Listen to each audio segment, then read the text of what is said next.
And I didn't gauge swatch because I didn't feel like it. Naughty. That's fine, I don't care. I'm very distractible and I own that. It's not our fault.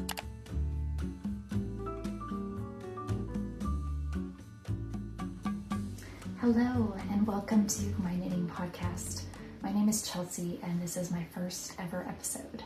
I've wanted to do a podcast, create a channel for a really long time, and here in 2026 I thought I would just give it a go and see how it goes.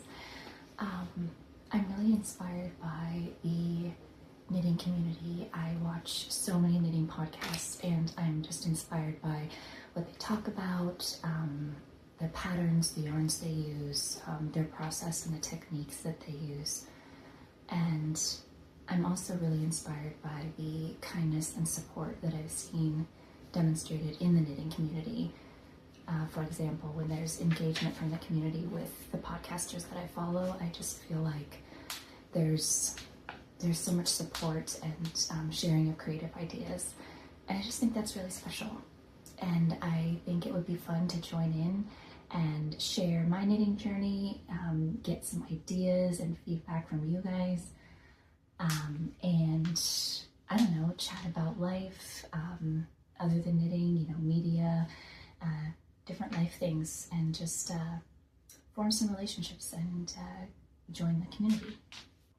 I'm going to follow a traditional knitting podcast format that I've seen other people use. Going forward, I may change it, but I'm just going to try this for the first time, for the first episode. So I'm going to start with finished objects, go into whips, acquisitions, and then chatty stuff at the end. I'll include my Ravelry. I will include my Ravelry handle and any info about the patterns that I reference and the yarns that I talk about below. Throughout the video, I might look down because I'm going to have my phone open on Ravelry so I can look at my projects and make sure that I'm not giving you the wrong information. So if I'm looking down, that's why. Let's get started. So what I'm wearing, I am wearing the Open Edge Tee by Jessie Maed Designs. I knit this in Sandness Garn Line in the color, I don't know the color, it was pink. Sandness Garn is kind of weird because I think usually they just refer to their colors by numbers, like 2303 or something random like that. But it's their bright pink, like bubblegum color. And I knit this last summer and I really love it. I'll actually take this off.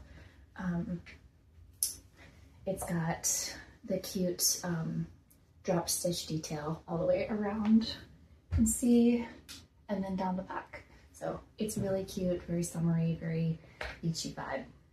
And then the other thing that I was wearing, because it's just kind of like weird weather out. It's really cold, but the sun is shining, and so if you go outside, it's like you're gonna get actually pretty hot. And then in the house, for some reason, it's freezing. But this is my Cabled Cardigan by Irene Lin. And it's actually just called the Cabled Cardigan, which I thought was kind of weird because it's just not very specific. It could be referring to a lot of different things. But this is the Cabled Cardigan. I'll stand up so you can kind of see it. Let's got the buttons.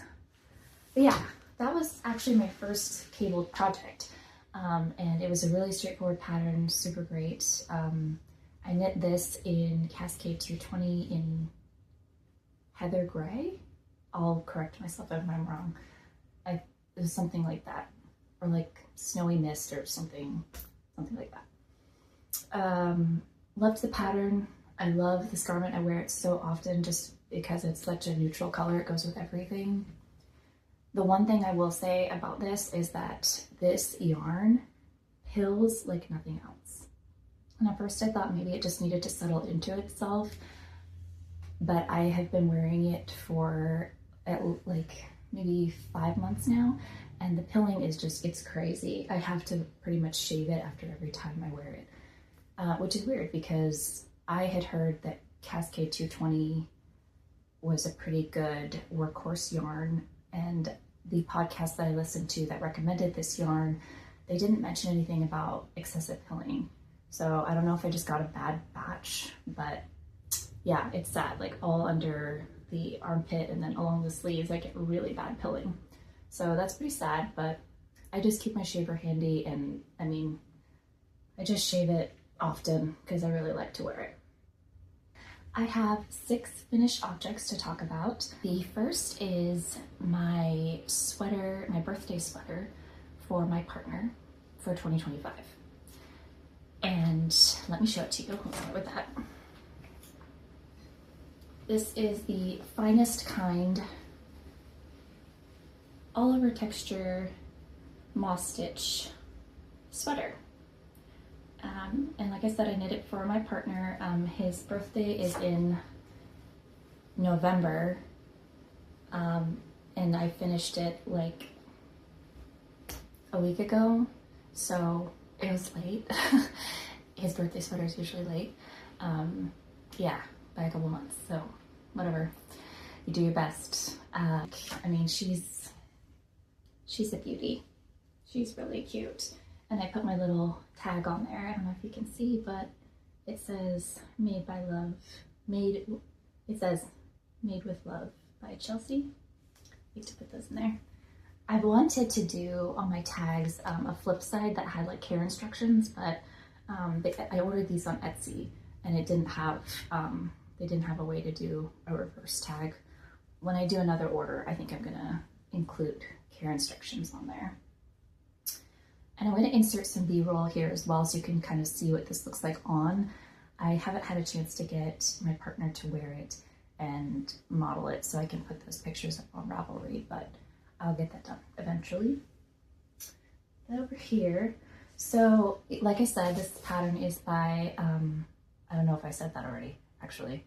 The pattern is by Alicia Plummer, and it is knit up in Harrisville Designs Highland in the colorway Suede.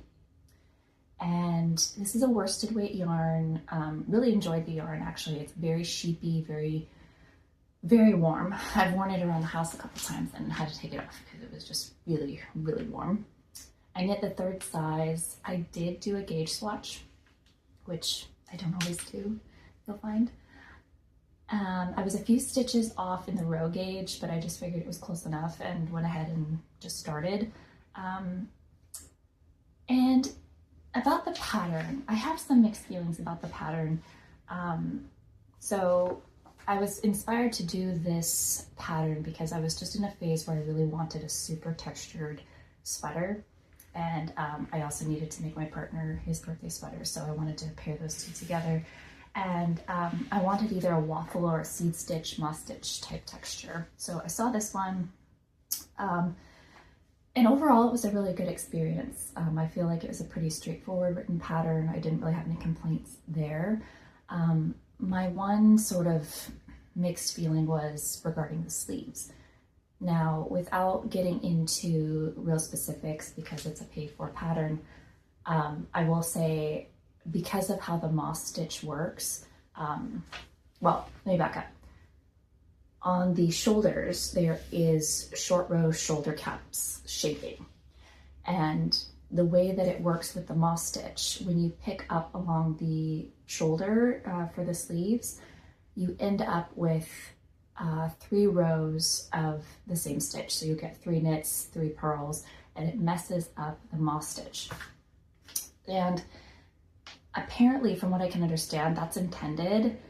It's just the way it works up, and eventually you can kind of correct it as you keep working in the round and in the sleeve, because you're decreasing and then you get an odd number of stitches and you can kind of correct the moss stitch. But I really didn't like how it looked. And I read through some of the project pages, and this was a common problem that others were encountering, and the way that they circumvented the problem was to skip the shoulder shaping altogether. I played with it a little bit. I frogged multiple times as I tried to start the sleeve, and eventually I just decided to as well skip the shoulder cap shaping, and that seemed to work out, actually. the sleeves look pretty good to me. I don't know if you can see, but I mean, I don't really think the short rows were necessary. I don't know why I'm showing you this. You can't really, I don't think you can really tell necessarily, but based on like when I did do, because I did do the short rows to see how it looked versus now, I don't really see a difference, and the fit doesn't really show a difference either. So all in all, that was fine. And I put those notes in my Ravelry for anybody who's interested in knowing that that was a way to sort of get around the problem. And I wanted to say here too, is I'm not a knitwear designer, so I don't know if that was just a necessary, you know, like thing that would happen if you did short row shaping on the shoulder with moss stitch, if you just end up with those repeat stitches like that. I don't know. So it's probably fine, and maybe it was my user error, I don't know. But yeah, so I got around that and it was fine. And then the only other thing that I can think of as a little note here was for my sleeves, I ended up doing fewer sleeve decreases than was recommended, because as I was decreasing, it was getting really, really narrow and tight. And I was just at a certain point, like, I need to stop decreasing because it's not going to fit my arm, much less my partner's arm. And I knit the sleeves to the recommended length, and after blocking, this yarn really, really grew. So the sleeves are pretty long. You'll see in the B-roll that they're really, really long on me. But my partner actually rolled up the sleeves to a double cuff, and I think it looks pretty good that way. And if you look at the Ravelry pattern page, the model actually has the cuff double folded in the picture. So I think that was intended, and I kind of like the look. It's very different from sweaters that I've knit my partner already. So I think I'm just gonna keep it the way it is. And I'm pretty happy with the finished object. My partner's happy with it, so yeah. The only other thing is I'm considering there might be a pilling problem, but it hasn't been worn enough to know for sure. I think I'm just a little bit traumatized from the pilling on this, that I'm like, oh my gosh, if it's a really sheepy wool, is it gonna pill and be a pain? But too soon to tell on that. I will report back on that. My next finished object is the Lana Vest by Irene Lin. You can see her here. She's a beauty. I knit the 3rd size using Knitting for Olive Heavy Merino, here's the back, in the colorway Cream. And I love this. I love this pattern. It was so easy to follow. I love Irene Lin patterns. I think she's a very clear knitwear designer. She has a very sophisticated and artistic look to her patterns. And I didn't gauge swatch because I didn't feel like it. Naughty. It's fine, I don't care.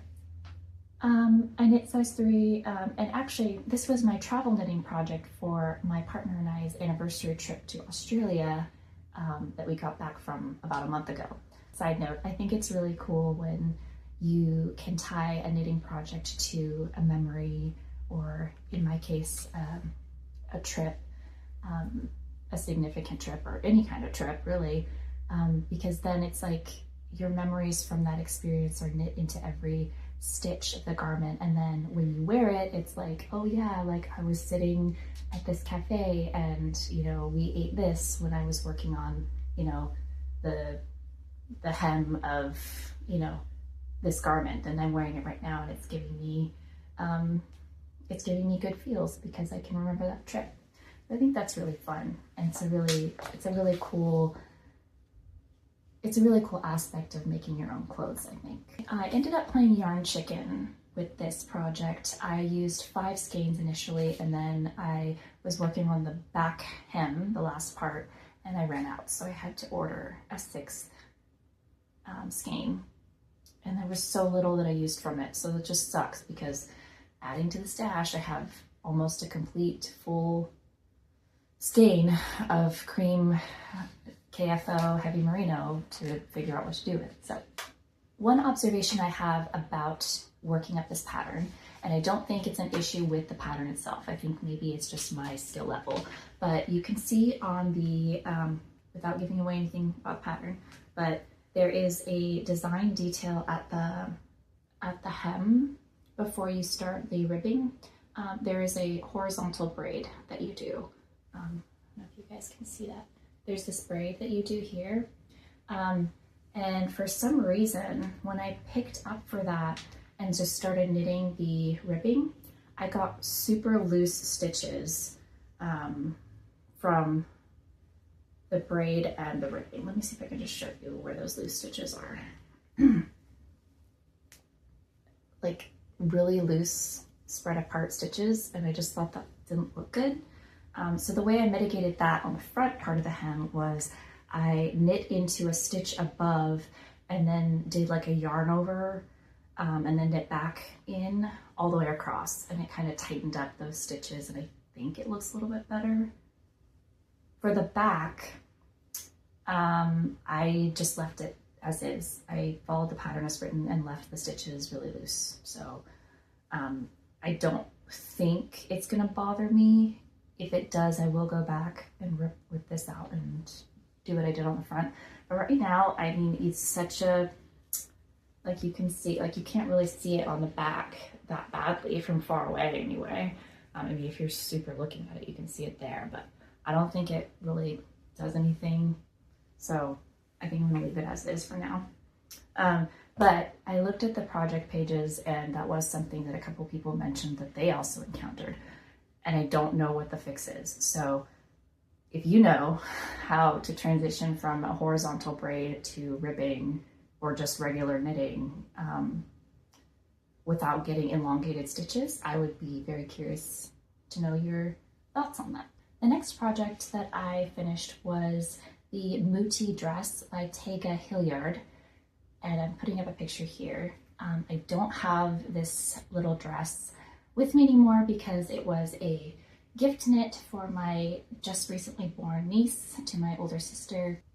I knit this dress up in Concept by Katia Cashmere in the colorway Orange Salmon.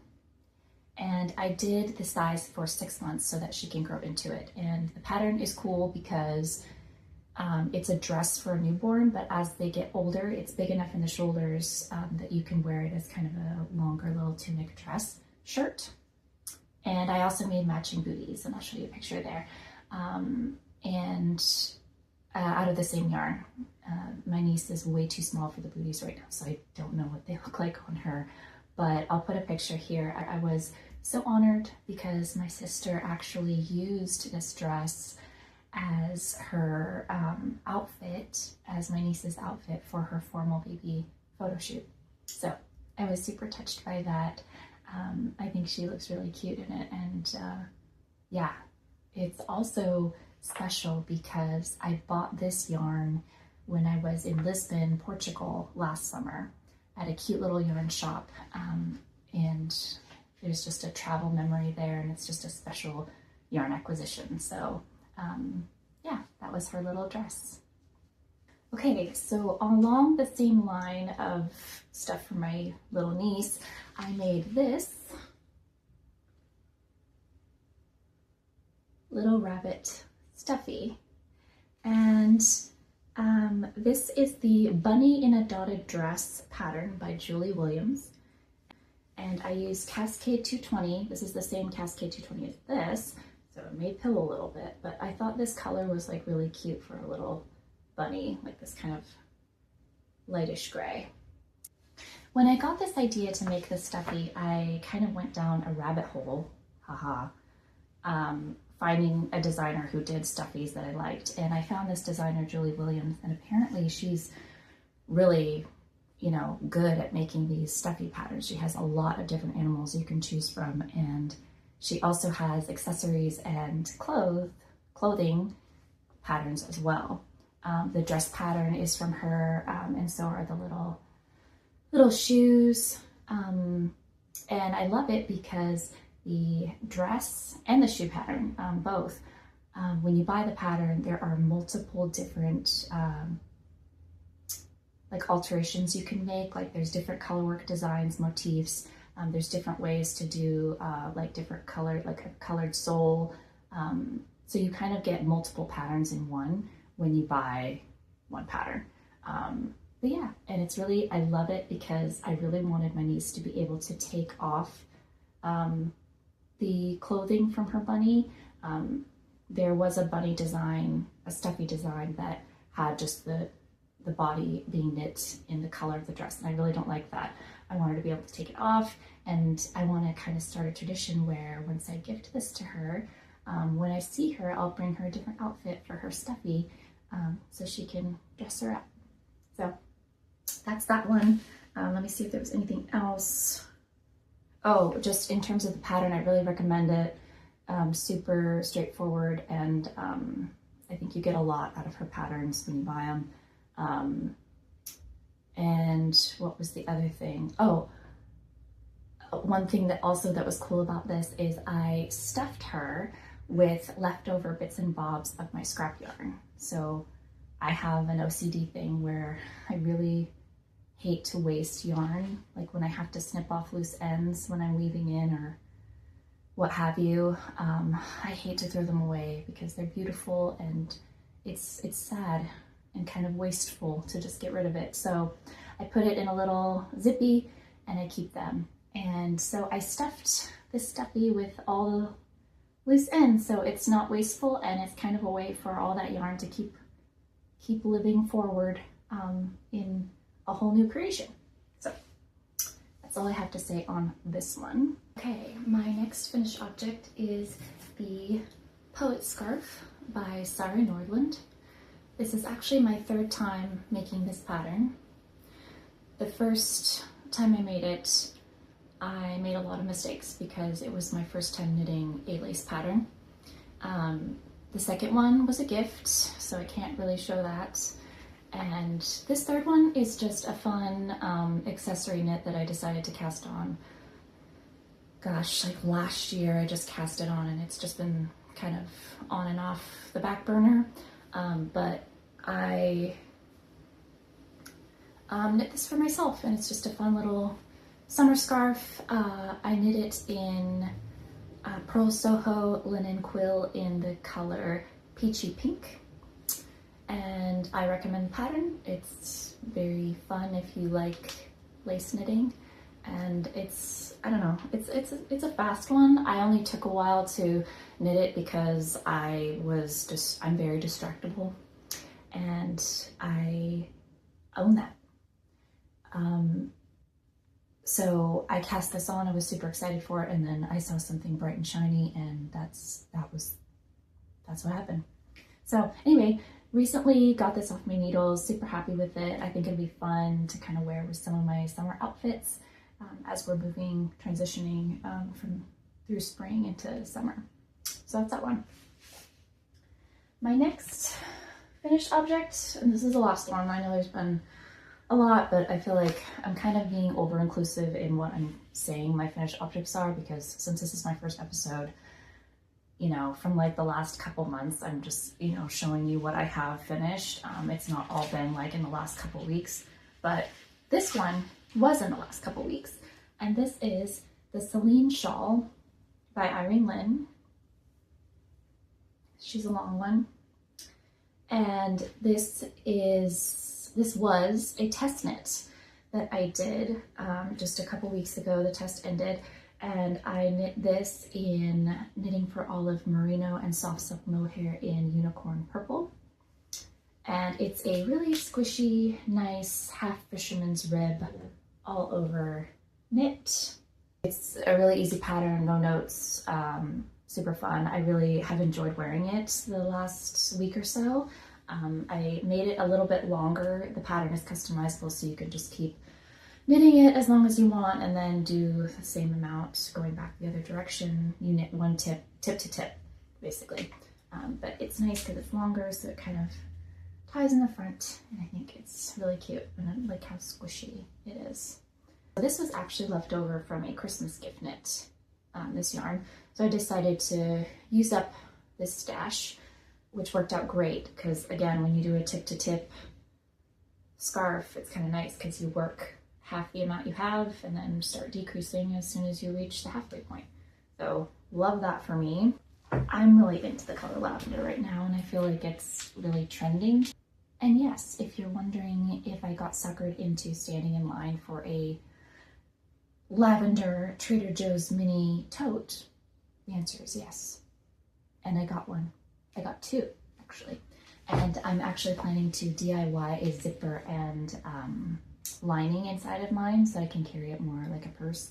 I might even do a side strap so I can do like a crossbody, but more on that in a future episode when I break out my sewing machine. Okay, next we'll move into whips, and you will find after you know me for a little bit, I am certainly not a monogamous knitter by any means. I currently have 5 whips going.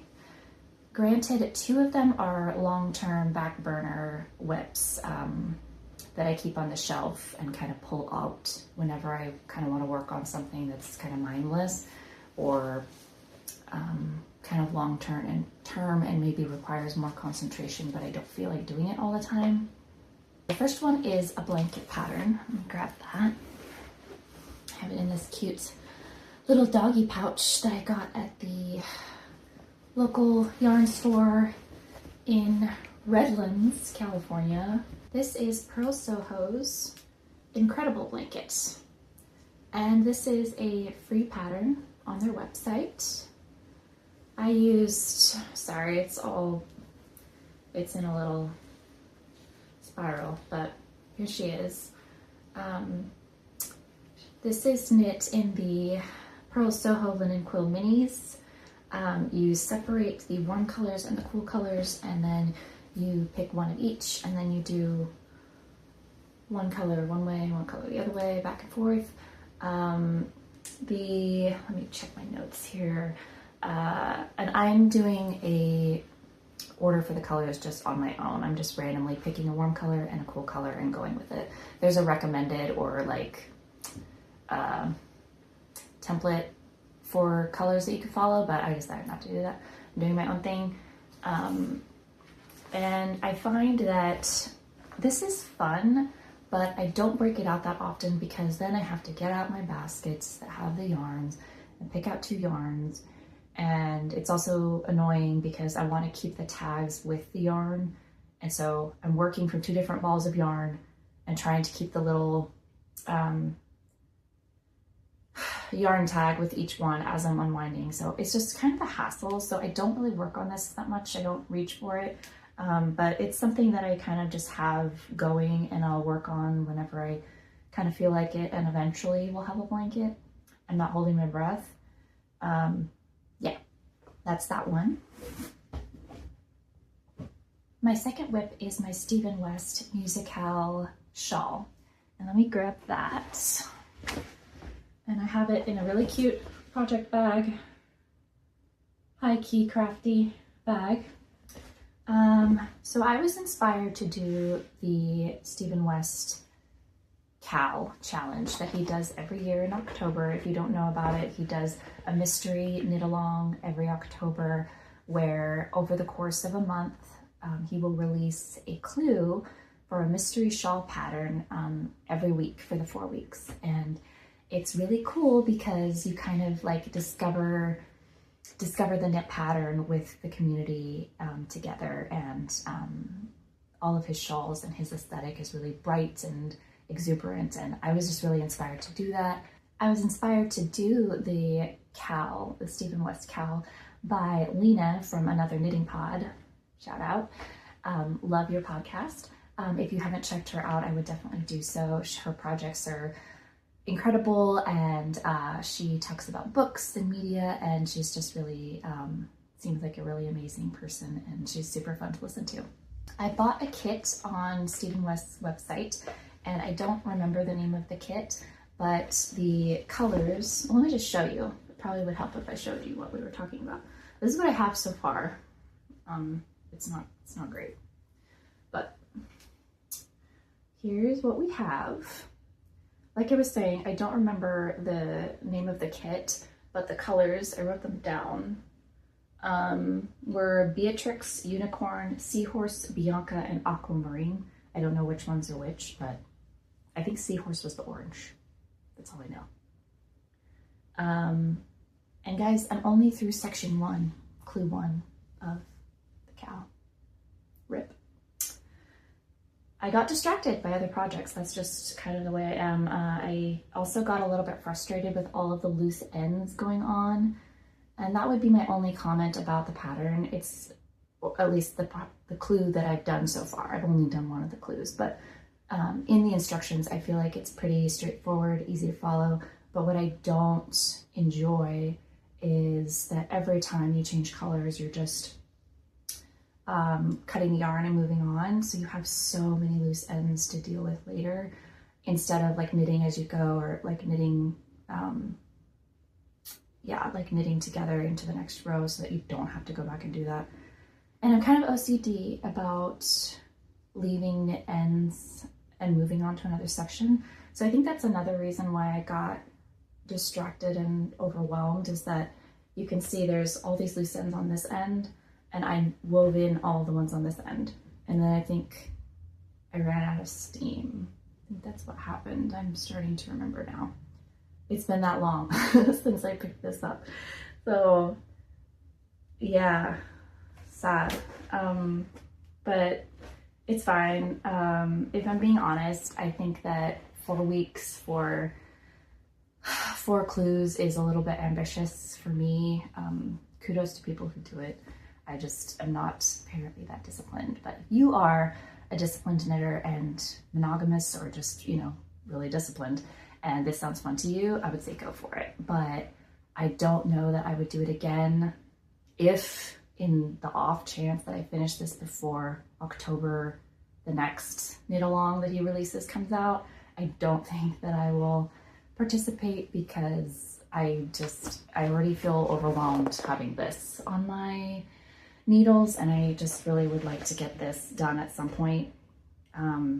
It's a bit of a slog and a bit of a turnoff with the loose ends, I must say. But eventually she lives on the back burner with the blanket we just talked about, and I'm okay with that. So my third whip, grab it. This is in a really cute project bag from Ching Fiber, the Friday Knits collab that they had. And this will kind of play into the next whip that I have, because that's what the kit for that whip came with this bag. So really cute bag. But the project inside is a pair of socks, and I'm not horribly into this project, I'm going to be honest. To be honest, this was just because I needed a travel project. We took a trip to Disneyland for spring break last month, and I needed something that I could have in my purse for the airport and in the park. So I cast on a pair of vanilla socks. And this is the Extranilla sock pattern by Megan Schmaltz, and I'm making size small. This is knit in Cascade Heritage in Mossy Rock colorway, and Barocco Vintage Sock in Buttercream. And it's giving very, what's the word? Blues Clues vibes. But it was the fingering weight sock yarn that I had, so whatever. And I've made some mistakes. Like this stripe is like way too big compared to everything else, because I lost count. And then on the toe, I messed up the toe, but I don't super care. It's really tight, but I think once it blocks out, it will fit me better. But my last pair of socks that I did with this pattern, I did a medium, and they're really loose. So I did a small, so we'll see how that works out. But I'm not super stoked on these. Who knows when I'll cast on the second sock. I mean, second sock syndrome is alive and well here. So that's that one. Okay, my next whip is the Cloudfall cardigan by Ching Fiber. Here she is. She's kind of big, so it's really going to be hard to show you. But there she is. She's pretty floppy. So you can't really tell very well what it's supposed to look like. So I'm going to put up a picture and then some B-roll of how she's lying right now. But I was really influenced on Instagram by the picture in this colorway put out by Ching Fiber. So I just bought the kit and I really love it so far. It looks like cotton candy, and I love cotton candy. This is knit in the Merino single and super floof DK in the colorway Myth, MYTH. You hold the floof and the single together and it makes this beautifully soft and wafty fabric. Very, you know, like a lace pattern. It's really cool because it's got these elongated stitches that just leave so much air. And then there's this crossover stitch that leaves this X. It's really cool. I love it. I've never knit anything like that before. And I really love it. I didn't gauge swatch. So I had a false start. I knit a size up from this and I had to frog. So that sucked. The problem that I'm dealing with now is that I did a mid-project block because I read in the instructions that this yarn is supposed to grow by 10% because of the elongated stitches and everything. So I thought, let me just, before I get into the sleeves and before I do the neck hem button band, although there are no buttons, before I do the button band, I will do a mid-project block and see how big this is gonna get.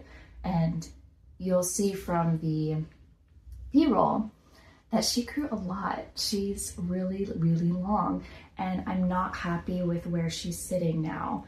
The hem is like at my, just like several inches below my hip, and it's not where I want it. The picture doesn't even look like that. I feel like the hem should be just slightly below the hip. And also the armhole, I don't know if you can see from this, but I'll show in the B-roll too, but the armhole is huge. And the arms are the sleeves are supposed to be really oversized, but I think if I take it up to maybe like 2 motifs, so like maybe here to here, like take it up here, frog back these panels to here, and then do the sleeve connection here, and then start the hem, I think that'll be better because she is very long and I'm just not happy with it, and I don't want to have another garment where I just kind of compromise and just like keep going when it could be something closer to perfect that I would wear more often. But yeah, I'm gathering the stamina to work on this. I was full steam ahead and then I ran into this problem after the block, and well, I don't want to say it's a problem, but it's something I need to deal with. And I just don't have the wherewithal right now to do that. So she's going to stay on the shelf for just a little bit while I build up the stamina to work on it again. So we'll see when that gets done. But it's a really fun project, and there's actually not a lot of project pages on Ravelry. So I'm really trying to take detailed notes so that I can put in a lot of details in my project page for anyone who wants to make this. Last finished object. In the last couple days, I cast on the Seaside Tea Light. This is by Cheryl Makhtari. Where's the back? Is this the back? This is the back. By Cheryl Makhtari. I knit this, I am knitting this in Sandness Garn Line in the turquoise, blue turquoise, and beige, I think, light beige.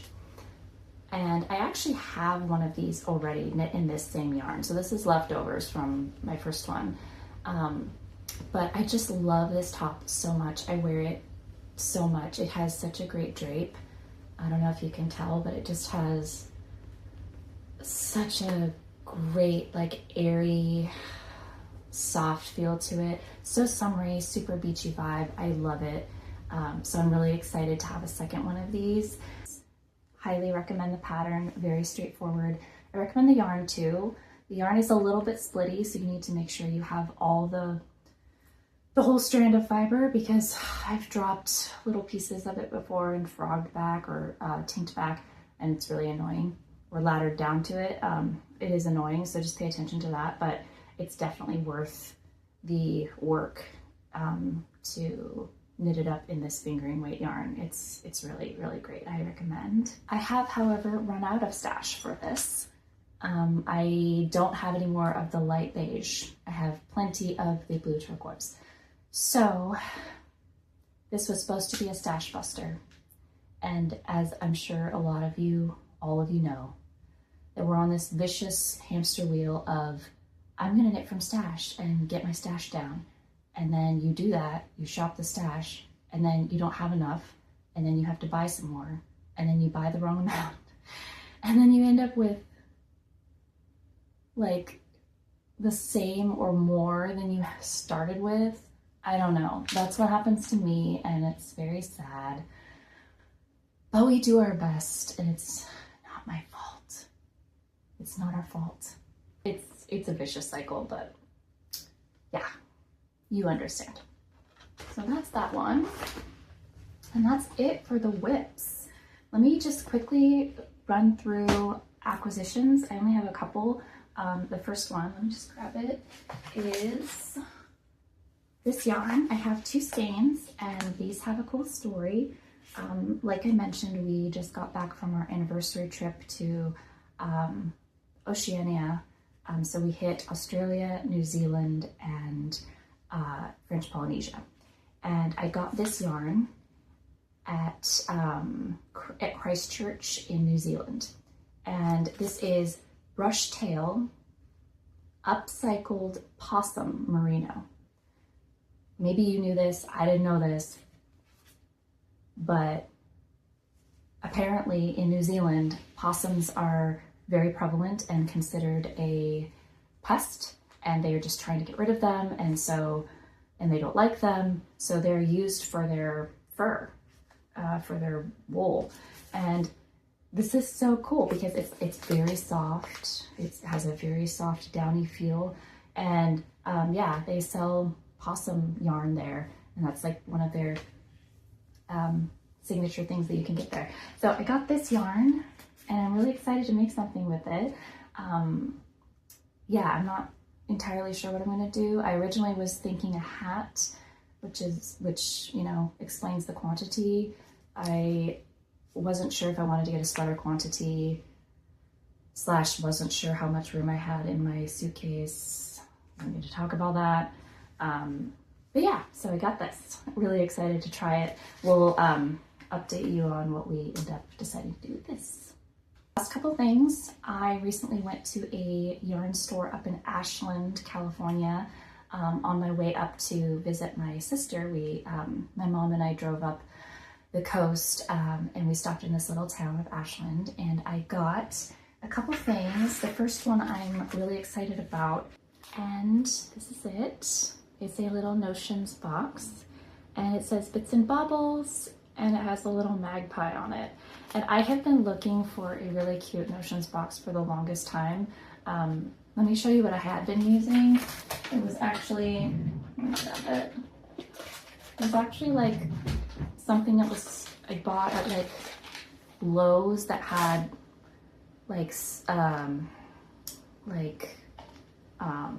tacks in it, I think. Just this ugly plastic thing. I shouldn't give it shade. It's like really served me for like 3 years.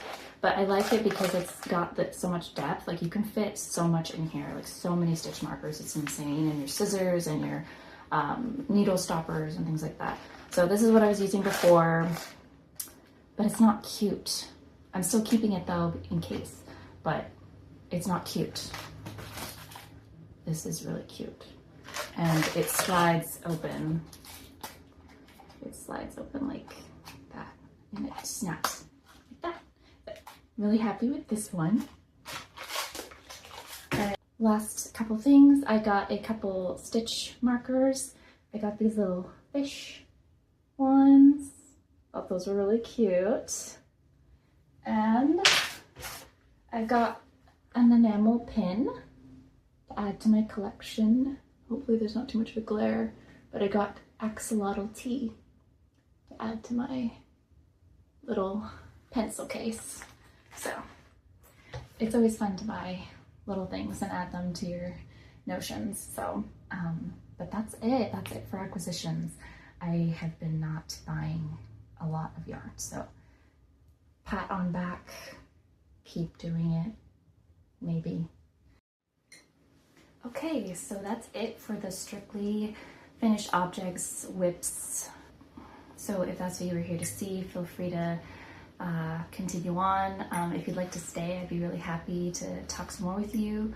But now I'm just going to transition into life stuff, chatty stuff. Yeah. So first, I want to ask you guys a question and just kind of open this up for discussion because I'm really interested to hear what you have to say. And it's regarding how you teach people how to knit. Context: my mother and my brother expressed an interest in learning how to knit last summer. And I was really excited and I picked out a pattern. I picked the Oslo hat by Petite Knit and I got them started on yarn and circular needles and all that. And my reasoning for picking that pattern was stockinette in the round, one stitch, you know, technically easy, you know, repetition, and quick finished object, right? But as time has gone on, I've seen neither of them have finished their project. They've kind of lost motivation and they're not passionate about it. And that may just be because they just don't want to do it. But part of me feels like it's my fault. And I wonder if I had them pick out something like a garment that they were really excited about to make that maybe was technically challenging, but they were really excited about it, maybe that would have changed how this went. And so I'm rethinking I'm thinking about how I could have done that better. And I wanted to get you guys' opinion. When you recommend a pattern or get someone started knitting, what are your go-to patterns or techniques, garments even, that you get them started on? I'm really curious because I want to do better if someone ever asks me. Thinking about how I learned, I did like the easy hat patterns, but I think when I really started getting into knitting, it was when I did something that was, I think it was like an experienced, advanced pattern, and I just went head first into it and kind of learned along the way. So maybe that's what I should have done. I think I was just trying to make it as easy as possible, and maybe that wasn't the best way. But yeah, give me your thoughts if you have any considerations or advice, or you know, stories about your experience. I'd be really curious to hear. That's the first thing I wanted to ask you guys and talk to you guys about. Second is I want to talk to you about test knitting. Now, I don't know if you guys feel the same way I do, but when I see a test knit call out on Instagram, I get so much FOMO. Like, I want to apply immediately. If it's a pattern that if the picture of the pattern is even remotely something that I'd be interested in knitting, I pretty much apply as fast as I can, because I just think it's so fun to try out, to be one of the first people to try out a pattern and see how it comes out, and also kind of pay forward to the community, you know, help catch errors and help the designer get their design out to everybody. And I don't know about you, but I get pretty disappointed when I'm not picked, and it's very sad. But I wanted to ask you guys about your process for applying for test knits. Kind of context is I am particularly keen on testing for Andrea Mowry and Sari Nordland. I love their patterns so much. And as far as Andrea Mowry's patterns, from what I understand, she posts a call on her Ravelry page, and it's up for like a matter of hours, and then it closes because it gets full that fast. I'm really sad because while we were on our trip to Australia, I had been checking religiously the Ravelry page for Andrew Mowry, and then like in just a couple hours when I didn't check, a call went up and down. And I was so sad. So it's something that I've just been checking and never getting a chance to test, but it's not like it's the end of the world. I just really want to do it. And then Sari Nordland put out a call for new testers to join her group, and I applied for that and I never heard anything. So I guess my question to you guys is like, what's your process for filling out a test knitting application? I always struggle with the question, what yarns do you intend to use? Because the call out, you know, comes out and then you only have a limited time to apply. So I guess having the command of what I have in my stash that would fit the gauge called for by the pattern, or like what I can reasonably acquire in the amount of time for the testing period.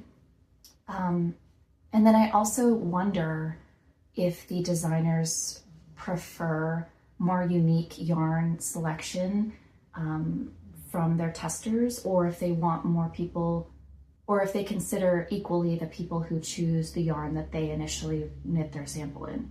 I just wonder that.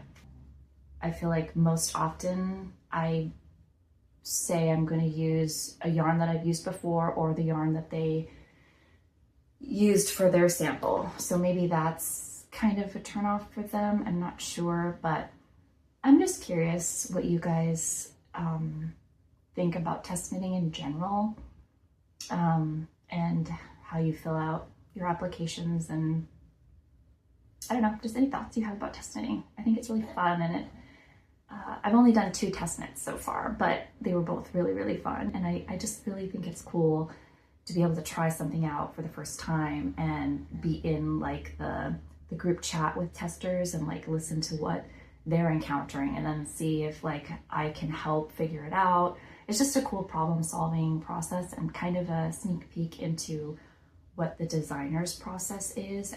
I think designing is really cool. I don't remotely understand it, so I think that's why I like to look through that window into a little bit of what their world is like. I'd be curious for your thoughts, Penny, for your thoughts. And I think that's about it for my questions to you guys. Okay, and this last part, I just want to do a little chatty life update portion. I mentioned earlier that my partner and I recently got back from our trip. We had our 6th anniversary and we went to Australia, New Zealand, and French Polynesia for 2 weeks. I was so excited to see those places because I've dreamed of going to them my whole life. It was incredible.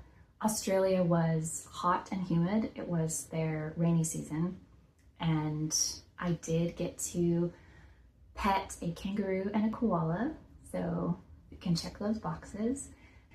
And my partner and I snorkeled and scuba dove at the Great Barrier Reef, and my partner got to see manta rays, and that was on his list, so he was stoked about that. One of the highlights for New Zealand was going to the Lord of the Rings set of Hobbiton. That was such a cool experience. We got to eat at the inn. It was this whole nighttime experience where you did like a lantern lit walk through all the little hobbit holes. We got to go through some of the homes, and it was really cool. I'll put a picture, but inside one of the hobbit holes there was a sitting area by a fireplace, and in a little basket there was some yarn and some knitting needles. And so I sat down there and I just added a couple stitches to the scarf that was going on there, and it was just cool because I just can imagine like all these different tourists coming through and sitting there and adding a few stitches to something that's a part of the set. French Polynesia was just incredible. It's everything I thought it would be.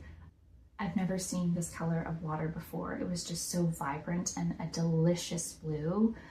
And I got to practice my French a little bit with the locals. Overall, I definitely want to go back to some of these places. If I were to go back to Australia, I think I would want to hit next the central portion of the continent so that I could see that landscape, and then also see the red kangaroos, which are the really, really tall ones. I would definitely want to go back to French Polynesia because you get to swim with turtles, you get to jet ski on just beautiful blue water, white sand, and get to enjoy the tropical setting. Overall, it was an incredible trip, and I am so grateful to my partner for taking me on the trip. As far as media goes, I am rewatching Making the Cut because I felt like watching something kind of Project Runway-esque. So I'm rewatching that. I'm now on season 3. There were only 3 seasons, so I'm almost done with that. I'm also watching Secret Lives of Mormon Wives. I know I'm behind the times. I didn't watch it when it was trending, but I'm on season 3, in like the middle of season 3. And I'm enjoying it. It's fun to have on kind of in the background while I'm knitting or doing something around the house, so I'm enjoying that. My partner and I watch things intermittently. We'll pick things up and then we'll put it down for a little while. For example, we're in season 3 of Only Murders in the Building, and then we put it down for a while, so we need to finish that up. We're currently watching Hell of a Boss and Has Been Hotel. We're on season 2 of Hell of a Boss, really loving that show. And then Has Been Hotel, we need to start season 2. I'm really excited for that, but I think we want to finish Hell of a Boss first before we finish or get caught up in Has Been Hotel. If you haven't seen either of those shows and you like animated musicals, well, Has Been Hotel is a musical, Hell of a Boss isn't, but they're both great shows, great animation. As far as books, I just finished reading Intermezzo by Sally Rooney. That was my first Sally Rooney book. I enjoyed it. It was a little bit of a downer, but I think I would recommend it. It was a good story. It kept me entertained. There's just a little bit of like sort of depressing themes. And then I am also working through the book The Creative Act by Rick Rubin.